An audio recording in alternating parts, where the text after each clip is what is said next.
isa sa tinatawagang Pilipinas na it's more fun in the Philippines. Ngayon, nandito ako sa Baguio City upang libutin ang mga sikat na pasyalan at kainan at iba pa. Kaya, welcome sa aking YouTube channel na Makyas Real Lagrimas at ito ang aking first ever episode ngayon dito sa aking channel. Kaya, ngayon, nandito ako sa Tamawan Village upang ipakita sa inyo ang ganda ng lugar na ito. At may makakasama ako ngayon dito. Very special naman itong episode na to para ipakilala sa inyo ang aking makakasama ngayon. Lander, nandyan ka na ba? So yes, Jason, at ngayon papunta na tayo ngayon sa paradahan ng Shalom Street, papuntang Tamawan Village. So tara!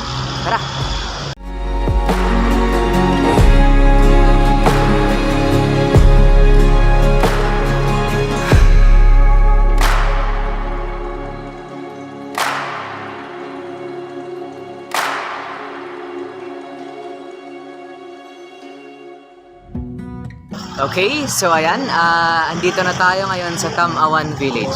At kung makikita nyo, andito tayo sa entrance. Ayan, so syempre, hindi lang ako mag-isa, kundi may kasama ako at si... Hello! I'm Lian Betres at ako ang partner ni Sir Lander. So ngayon, nandito tayo sa Tamawan Village and grabe guys, sobrang daming tao dahil sa ganda nito ay binibisita ng mga turista. Tama. So partner, excited ka na ba? Excited na ako! So tara! Ngayon, papasok na sila Lander sa Tamawan Village. Pero may butike. So welcome here in Tamawan Village. So before we proceed, let me just tell you a short description about the Tamawan Village. So Tamawan Village is established in 1996 and it is opening public in 1998. So we're almost 26 years ago. So my name is Adeline Gray, but you can call me Ate in short. So as we can see, we are creating this area. So we are Tagalog tonight. So it represents a good luck and fortune. And it is very colorful because it symbolizes colorful private tradition. Unang bubungad sa iyo ang butike sa may entrance. Ngayon, pupunta sila Lander at Lian sa may Village Gallery. So, mag-ingat-ingat lang kayo sa dinadaanan niyo dahil pwede kayong madulas rito. So this is our famous Mambabatok, Apo Wanghud. So as we can see, this is not just a ordinary painting. So ang ginamit po dito is yung magnifying glass. So this is called solar drawing. So yung magnifying glass, tinutok po siya sa araw and then yung kahoy po is na parang doon po siya na burn and then ginamit po syringe. So as you can see, yung texture po niya is like this. And this is by Jordan Mangos. Ayan, so narinig nyo kanina, yung pagkakagawa nito is made from magnifying glass. Ayan, so kung titignan nyo yung mga details, grabe, yung way pa lang ng pagkakagawa, ang hirap na. So yeah. So this is the village gallery, so we can go inside, look for the paintings.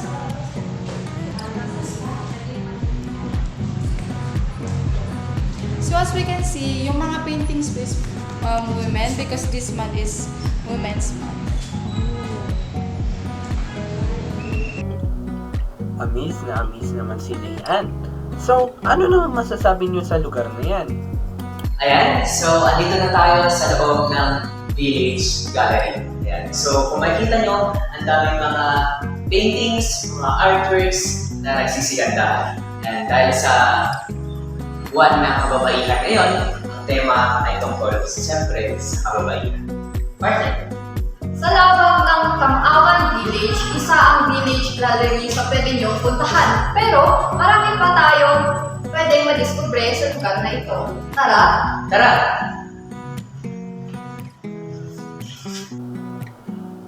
Sa Village Gallery, makikita ng mga bisita ang iba't ibang uri ng sining tulad ng pintura, likha ng mga tribo, at iba pang sining na nagpapakita ng kultura at kasaysayan ng Cordillera.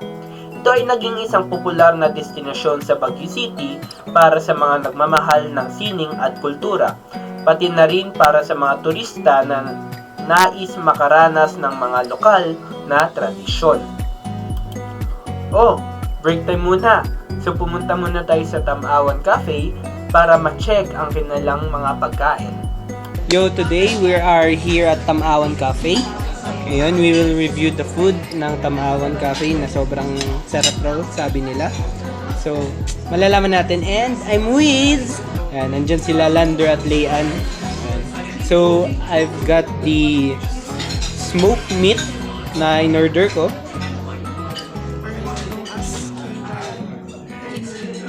Known as kining.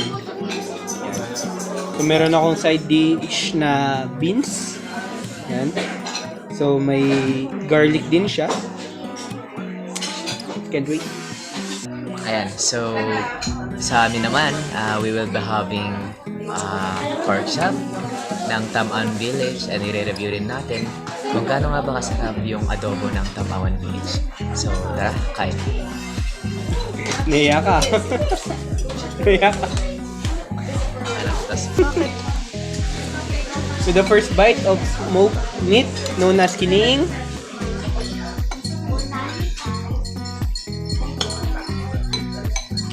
Sarap siya. Actually, ito yung pan.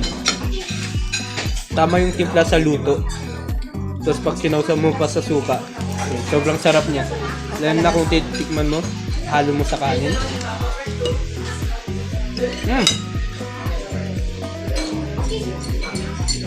Masarap.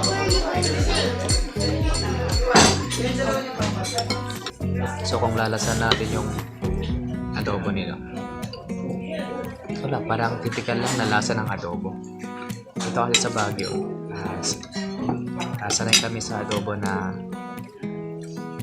masabaw. Ayan. So, para sa akin, hindi na bago since ito na yung typical na adobo ng Baguio. When it comes to their pork chop, ang naiba lang siguro dito ay na-marinate siya. So, lasang-lasa mo yung spices, especially yung soy sauce. Yun yung bago doon sa pork chop niya. Ang dito naman, kung sa mga normal lang na local restaurant, mostly ang ginagamit nila ay breading mix. While dito naman sa cafe na pinagkainan natin, mas focus nila doon sa lasa ng karne. So ano hinihintay nyo? Tara!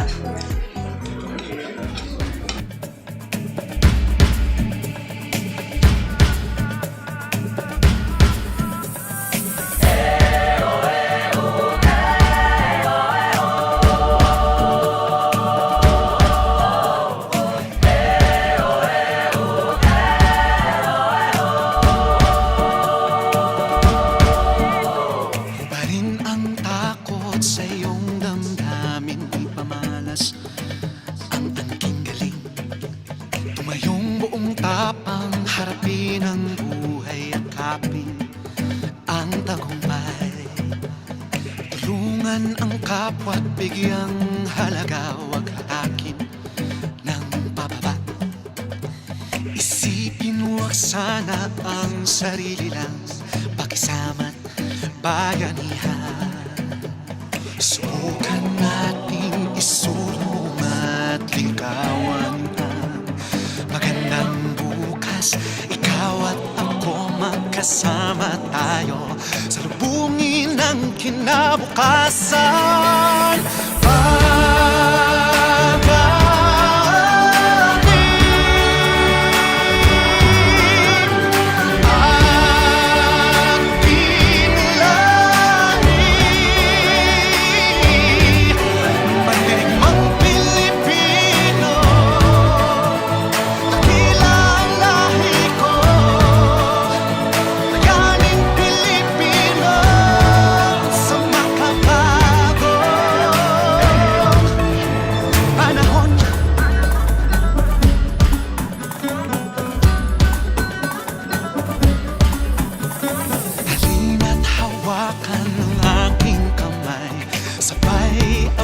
Natin ang tagumpay, patuloy lang tayo sa pagpapanday.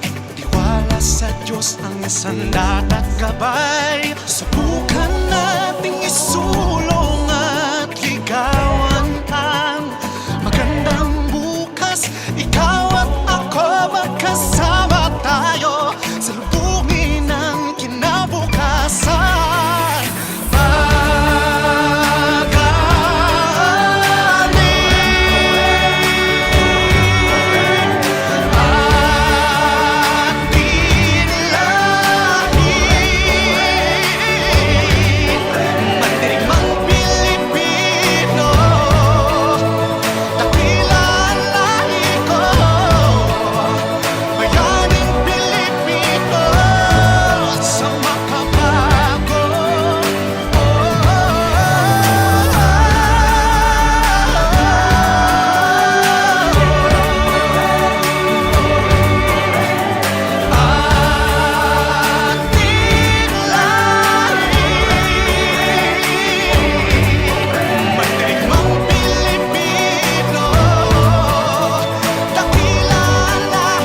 Alright, ngayon nagbabalik tayo ngayon. And for now, kasama ko naman yung dalawa ngayon.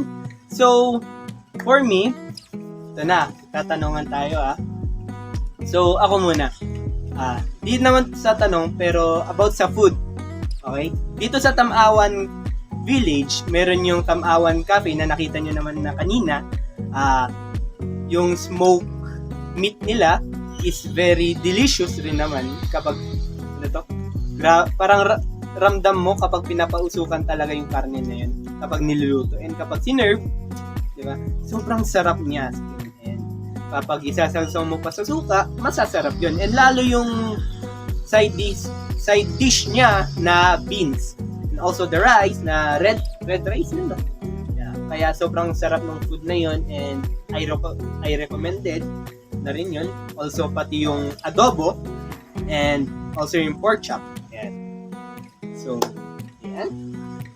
When it comes naman sa experience namin dito sa Tamawan Village, i-rate ko to ng siguro 9/10 kung hindi lang umulan.